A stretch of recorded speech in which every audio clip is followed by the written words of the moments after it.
नमस्कार, माझे नाव साक्षी कृष्णा राठोड. मी वर्ग 7वी शिकते. माझ्या कथेचं नाव आहे लोणचं. एक गोरे गुरुजी नावाचे एक गुरुजी होते. ते फार शिस्तप्रिय आणि तितकेच मायाळू सुद्धा. एके दिवशी शाळा भराली. सगळे मुलं परिपाठामध्ये बसले. परिपाठ संपला. सगळे मुलं आपापल्या वर्गात गेले. तसेच 7वीचा वर्ग सुद्धा आपल्या वर्गात गेला. 7वीचे मुलं खूप धिंगाणा करत होते. कोणी फळ्यावर लिहत होता तर कोणी बेंचवर उड्या मारत होता. तेवढ्यात गोरे गुरुजींचा पाऊल वर्गात पडताच सगळा वर्ग शांत बसला. स्मशान शांतता वर्गामध्ये पसरली. गोरे गुरुजींनी शिकवायला सुरुवात केली. थोड्या वेळाने जेवणाची सुट्टी झाली. सगळे मुलं आपापले हात धुण्यासाठी वर्गाच्या बाहेर गेले. नंतर आपापला डब्बा घेऊन जातच होते. तेवढ्यात राजू नावाचा मुलगा जोरात ओरडला, गुरुजी, माझा डब्बा चोरीला गेला. गुरुजी, माझा डब्बा चोरीला गेला.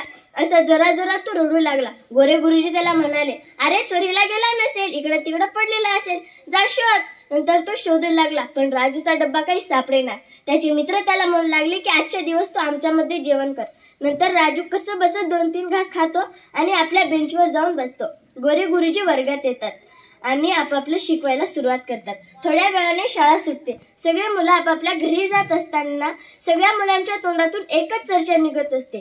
ती म्हणजे राजूचा डब्बा कोणीतरी चोरला असेल, राजूचा डब्बा चोरीला गेला असेल. सगळ्या मुलांच्या तोंडातून ही एकच चर्चा निघत होती.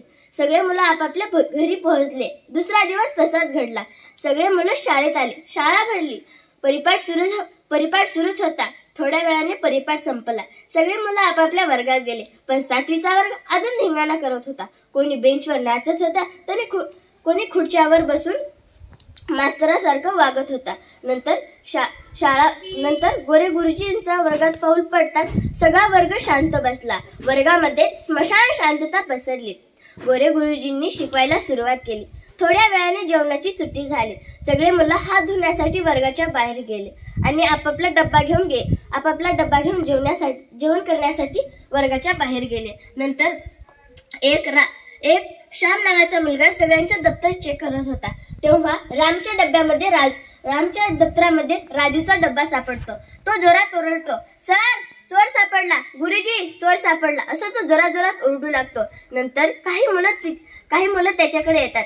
कोणी रामचं कान पकडत असतो तर कोणी रामचं पाय. असे त्याचे सगळे अवयव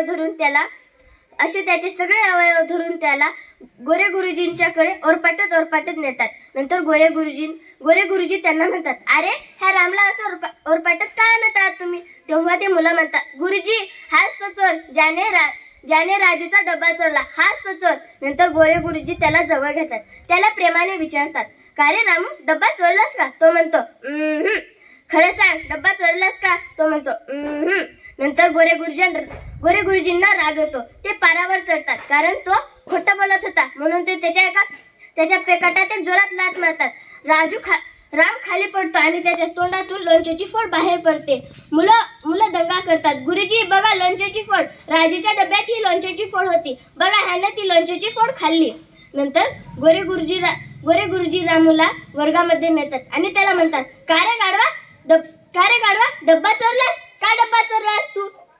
तुझी काय इतकी गरीबी आली होती की तुला डब्बा चोरावा लागला? नंतर तो रडल्या आवाजात म्हणतो, गुरुजी, माझी आई खूप आजारी आहे.